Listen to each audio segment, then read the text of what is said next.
فعلا. تفضلي. تفضل. لا والله ليديز فيرست.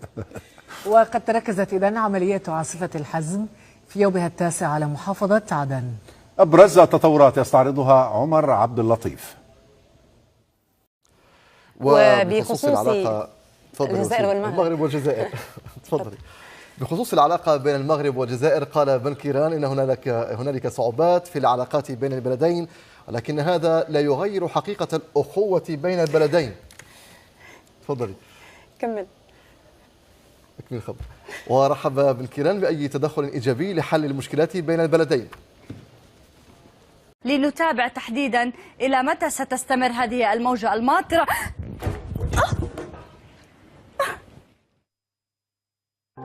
نتمنى السلامة أولا لأحلام. أنا أؤكد لكم أنها قامت بحمد الله، بتعرف صيبة عين ربما. تفضل. لأن الأخ الصديق زكريا الزروالي وكنقدموا بتعازي لنا العائلة ديالو الله يصبرهم. في الآن وآخر أخبار رياضة. تفضل. هي مركز أنت اللي تشتت. مشكلة المخدرات مشاهدينا ومستمعينا من أخطر المشاكل الصحية والاجتماعية والنفسية التي تواجه العالم كله، وللعالم العربي حصة لا يستهان بها. هذا الوهم القاتل الذي انتشر بين شبابنا. بهذا القدر سامي لضيق الوقت كنت معنا من دير الزور مراسل الحدث.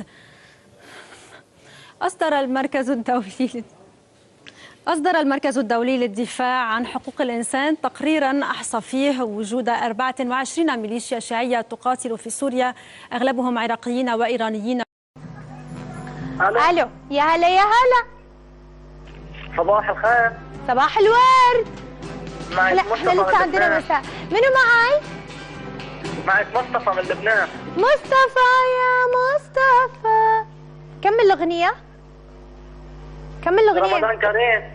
اوكي رمضان كريم. رمضان كريم. يعني فشلتني على قصة الأغنية بس تسكري. من أخبارنا أيضا، عبر مواطن كويتي عن فرحته الكبيرة بقدوم أول مولود له بعد 17 عاما من الزواج. عبر بطريقة خاصة حيث قام المواطن الكويتي بإشعال الألعاب النارية أمام المستشفى الذي ولدت فيه زوجته مولودهما الأول، ابتهاجا بالمولود الجديد الذي انتظره طويلا، ذلك في منطقة الجهراء في الكويت. ألف مبروك.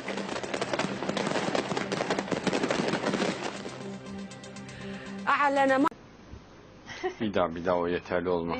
Bir tanemsiniz, aşkımsınız. Ya bunun tatlılığı hakikaten insanı çok zorluyor yani. Allah bizi imtihan ediyor. Gerçekten Çok doğru. şeker. Çok doğru hocam. Gerçekten çok doğru yani. Annesi deli gibi seviyor. Evet, bayağı. Biz öyle çok fazla seviyoruz Evet. maşallah. Gelir gelmez hemen bir sarıldı annesi. Evet. Kapıdan girer girmez. Maşallah. Çok benziyor ama. Evet, bayağı benziyor. Gerçekten. Huyu da benziyor, tipi çok de benziyor.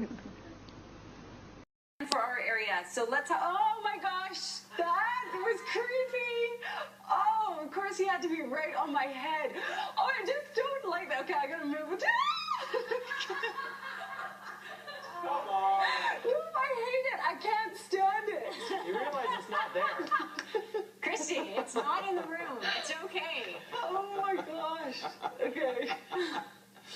Seriously? I'm so sorry. Okay, I gotta keep going here. You okay? Yes. الموضوع كله ان واحد صاحبي كان عمل معايا موضوع بخصوص الضمير ده. ايه بقى؟ احكي لنا. هو متزوج. تمام. وكان الصراحه ينام مع حضرتك. الو. طب فصل الاتصال. طب يا دكتور نرجع تاني لكلمة الضمير، ان الناس انعدمت ضمايرها وبقى ده باين. Okay, the voting lines have officially closed. The votes have been counted and verified. Could you please have quiet in the studio? Quiet, please. Fucking shut up! Thank you. Okay, I have the answer right here. Are you ready? أستاذ حامد، يعني أعتقد إن الشكوى دي طالما أنت في الجامعة ممكن يعني وزير التعليم العالي. كنا الصورة ما عملتش فينا حاجة سيادتك. نعم؟ يعني عم ده صور لنا. احنا كده مظلومين في الجامعه دلوقتي والمسؤولين مبهدليننا. انا مش فاهمه. يعني شكرا يا فندم. بمناسبه الاسعار وكده، يعني انا عايزه اتكلم، احنا وقتنا ما فضلش كتير. اصحاب المعاشات بيتكلموا عن وقفه احتجاجيه هتبقى قريب جدا، لانه حصل الغاء المخصصات اللي كانت محدده في الموازنه الجديده، كانت تقريبا ب 3.2 مليار جنيه لزياده معاشاتهم، اتلغت. بينما تم انه صعب جدا يكون اوتوبونج في الاتحاد السنه اللي جايه. اسلام الملاح وكيل اوتوبونج معانا. استاذ اسلام الو. استاذ اسلام مساء الخير يا فندم. الو. مساء الخير. موقف اوتوبونج دلوقتي النهائي ايه؟ هل بالفعل رفض استلام مرتبه وبالتالي اقتربت او حانت ساعه الرحيل من نادي الاتحاد السكندري؟ مش فاهم والله. مش فاهم بايه يعني السؤال. مش فاهم ايه يا فندم؟ بايه السؤال؟ حضرتك وكيل اوتوبونج؟ ايه؟ حضرتك وكيل اوتوبونج؟ لا. طيب يبقى احنا اتصلنا بيك غلط، متاسف استاذ اسلام وبنعتذر لك الحقيقه يعني.